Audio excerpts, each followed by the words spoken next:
3 weeks ago, you celebrated the death of the NFA tax, finally free to buy suppressors without paying the government $200. Hit subscribe now, because Senator Chris Murphy just filed Amendment 4159 to bring it back at $4,709 per item. And this is moving fast through Congress.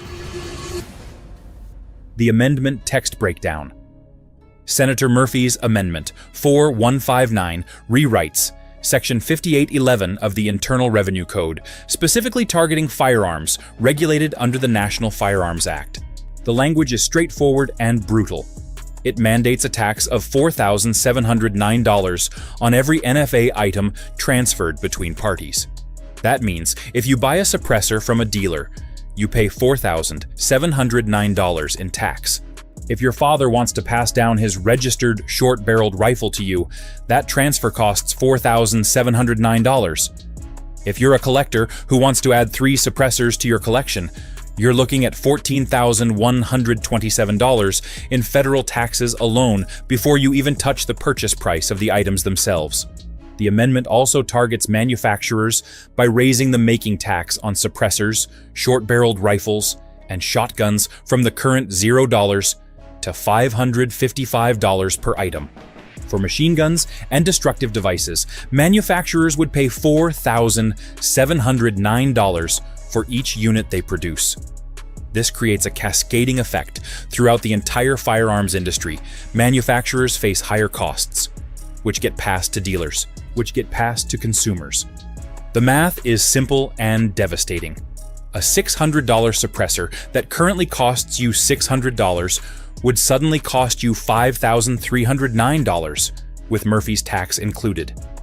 The $4,709 figure wasn't pulled from thin air. It's calculated to achieve a very specific economic outcome that goes beyond just taxing gun owners. The inflation adjustment trap. Murphy's team calculated $4,709 by taking the original 1934 NFA tax of $200 and adjusting it for inflation to $2,025. In 1934, $200 was an enormous sum, equivalent to about $4,500 today when you factor in nearly a century of inflation. Back then, that tax was deliberately set high to make ownership prohibitively expensive for working-class Americans. A Thompson submachine gun cost around $200 in 1934, so the tax literally doubled the price. The $200 tax in 1934 was already unconstitutional, already designed to restrict rights based on wealth, and adjusting it for inflation doesn't make it legitimate. The National Firearms Act was passed during the Great Depression, when average annual income was around $1,600. That $200 tax represented 12.5% of an entire year's income for the average American worker. Today, with median household income around $75,000, a proportional tax would be about $9,375. And Murphy's $4,709 is exactly half that figure. This inflation adjustment argument also sets a dangerous precedent, where future increases could be justified by inflation adjustments. The timing of this amendment isn't coincidental. It's designed to trap the tens of thousands of people who just filed NFA paperwork in the last 3 weeks. The Form 1 and Form 4 Backlog Trap. Since January 1st, 2026, when the NFA tax dropped to $0, the ATF has been flooded with Form 1 and Form 4 applications. Form 1 is what you file to make an NFA item yourself, like building a short-barreled rifle or manufacturing a suppressor. What Form 4 is what you file to transfer an NFA item from a dealer to yourself. Industry insiders estimate that over 100,000 forms were submitted in just the first 2 weeks of January, an unprecedented surge that completely overwhelmed the ATF's processing capacity. Normal processing times for these forms typically run between 90 and 180 days, sometimes longer during high-volume periods. That means everyone who filed in early January is still waiting for approval, and their applications are sitting in the ATF's processing queue right now. Here's where Murphy's timing becomes calculated and predatory. If his amendment somehow passed and became law While all those applications are still pending, the ATF could theoretically require applicants to pay the new $4,709 tax before approving their forms. You filed when the tax was zero, but if the law changes before your approval comes through, you might be stuck paying the new rate or withdrawing your application entirely. Tens of thousands of Americans could find themselves trapped. They've already waited months for processing, already purchased their suppressors or parts, and now they'd face a choice between paying nearly $5,000 they never budgeted for or abandoning their applications and losing their purchases. While Murphy pushes this amendment in Congress, the ATF has quietly changed how it's processing NFA applications. And these changes are designed to create maximum leverage if new taxes get imposed. Have you filed a Form 1 or Form 4 since January 1st? Drop a comment and let me know if you're worried about getting caught in this trap. The ATF's processing power play. The ATF's NF. A division has approximately 35 examiners responsible for processing every Form 1 and Form 4 submitted nationwide. With over 100,000 forms filed since January 1st, that's roughly 2,857 applications per examiner sitting in queue right now. Even if each examiner could process 20 applications per day, which is unrealistically fast given the required background checks and paperwork verification. It would take each examiner 143 working days to clear their current backlog. That's 7 months minimum. And that assumes zero new applications come in during that time. The ATF has discretion over processing speed. They can expedite certain applications or slow walk others based on administrative priorities. If Murphy's amendment gained traction and looked like it might pass, the ATF could simply stop processing applications entirely under the justification that they're waiting for clarity on what tax amount to collect. This would freeze tens of thousands of law-abiding Americans in limbo, unable to get their approvals, unable to withdraw their applications without losing money, unable to do anything except wait and hope. During the Obama administration, NFA processing times stretched to over 12 months in some cases, creating massive frustration in the firearms community. The ATF has been quietly reinterpreting what counts as an NFA item, and these new interpretations could dramatically expand how many firearms fall under Murphy's proposed $4,709 tax. The expanding definition of NFA items.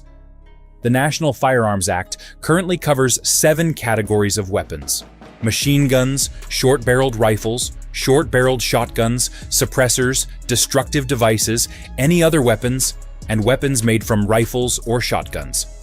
But the ATF's determination letters, official rulings on whether specific items qualify as NFA firearms, have been expanding these definitions incrementally for years.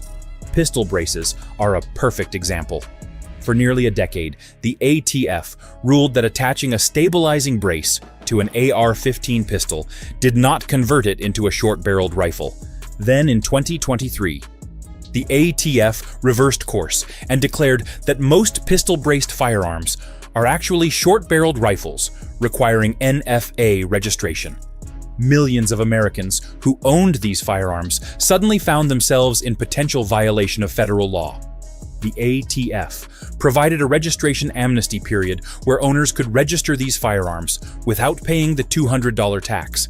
Over 250,000 people registered pistol-braced firearms during that amnesty. Now imagine if Murphy's $4,709 tax passes and the ATF announces another reinterpretation that brings more firearms under NFA regulation.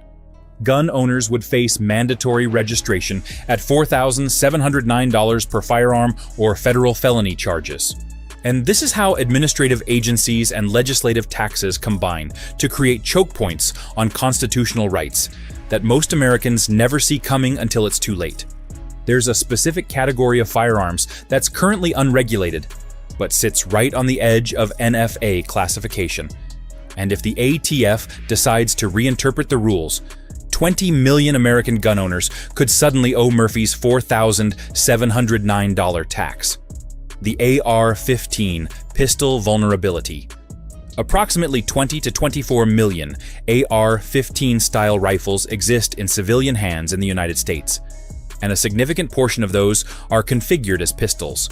AR-15s, with barrels shorter than 16 inches but without stocks, designed to be fired with one or two hands. These pistols are currently not classified as NFA items because they don't meet the definition of a rifle, which requires a stock. But the definition hinges on design intent and configuration, both of which the ATF can reinterpret through administrative rulemaking. If the ATF decided tomorrow that any AR-15 pistol with a barrel under 16 inches and a weight over a certain threshold is actually designed to be fired from the shoulder, making it a short-barreled rifle, millions of these firearms would instantly require NFA registration. Under Murphy's proposed $4,709 tax, an AR-15 pistol owner who paid $800 for their firearm would suddenly need to pay $4,709 to the federal government just to keep it legally, or face 10 years in federal prison and a $250,000 fine for possessing an unregistered NFA firearm. The ATF has already demonstrated willingness to reinterpret firearm classifications through the pistol brace rule, the bump stock ban, and multiple determinations about what constitutes a machine gun. This vulnerability isn't theoretical, it's a loaded gun, pointed directly at millions of law-abiding gun owners who think they're safe. Murphy's amendment also includes language that most people overlooked, but it opens the door to taxing ammunition and firearm parts that were never subject to NFA regulation before. Do you own an AR-15 pistol or similar firearm? Let me know in the comments if you're concerned about future ATF reclassifications. The component parts expansion threat. The text of Amendment 4159 references firearms transferred and firearms manufactured under the National Firearms Act, but it doesn't explicitly define what constitutes a complete firearm versus component parts. Current NFA regulation treats certain components, like suppressor baffles, suppressor tubes, short-barreled upper receivers, and machine gun conversion parts, as NFA items themselves, even when they're not assembled into functioning firearms. A suppressor tube and end caps, even without baffles installed, can be classified as a suppressor. Murphy's amendment language is broad enough that the ATF could interpret it to require the $4,709 tax on component parts, transfers, and manufacturing, not just complete firearms. If you buy a threaded suppressor tube from a manufacturer, and that could be a $4,709 tax. If you buy a 10-inch AR-15 barrel while owning an AR-15 rifle, the ATF could argue you've constructed a short-barreled rifle and owe $4,709. The implications for gunsmiths, manufacturers, and hobbyists would be catastrophic. Anyone who works on NFA items, builds custom firearms, or manufactures parts could face thousands of dollars in taxes for each component they handle. The economic modeling behind Murphy's tax reveals that it's specifically calibrated to force small and medium-sized firearms manufacturers out of business while leaving only large corporations standing. The industry consolidation strategy. In 2024, the civilian suppressor market in the United States generated approximately $1.2 billion in revenue across roughly 80 manufacturers, with the majority being small to medium-sized companies producing between 500 and 10,000 units annually. These smaller manufacturers typically operate on profit margins of 15 to 25%, meaning a company producing 2,000 suppressors per year might generate $1.2 million in revenue and $240,000 in profit. Now apply Murphy's $555 manufacturing tax per suppressor. That same company would owe $1,110,000 in federal taxes annually, $1.11 million in taxes on $240,000 in profit. The math doesn't work. If a $600 suppressor suddenly costs $1,200 to cover the manufacturer's tax burden, you're looking at $5,909 total for a suppressor that used to cost $600. Small manufacturers would fold. Only large corporations with diversified product lines and massive production volumes could survive. And this is industry consolidation through regulatory taxation. Make compliance so expensive that only large corporations can afford it. Then regulate those few remaining corporations more easily. Murphy's Amendment would effectively hand the entire NFA market to a handful of mega corporations while destroying American small business innovation. But perhaps the most disturbing aspect of Murphy's Amendment isn't the tax itself. It's the legal precedent it establishes for taxing other constitutional rights at prohibitive levels. The constitutional rights taxation precedent. If Congress can impose a $4,709 tax on exercising your Second Amendment right to own a suppressor, what prevents them from imposing similar taxes on other constitutional rights? Could they tax your First Amendment right to start a newspaper at $5,000 per publication? Could they tax your right to assemble at $1,000 per public gathering? The obvious answer is no. Poll taxes are explicitly unconstitutional under the 24th Amendment, and any tax designed to restrict the exercise of fundamental rights would face immediate legal challenges. But here's the problem. The Supreme Court has never definitively ruled that all taxes on Second Amendment rights are unconstitutional. The NFA tax has existed since 1934. And federal courts have historically upheld it, using various legal justifications. If Murphy's $4,709 tax passed and survived legal challenges, it would establish precedent that Congress can impose financially prohibitive taxes on constitutional rights as long as they call it a tax rather than a ban. That precedent extends far beyond firearms. Future Congresses could use the same logic to tax other rights. They could impose licensing fees on journalism, permit fees on religious gatherings, application fees for legal representation, anything that technically isn't a ban, but makes exercising the right financially impossible for most Americans. This is why Murphy's Amendment matters, even if you don't own firearms.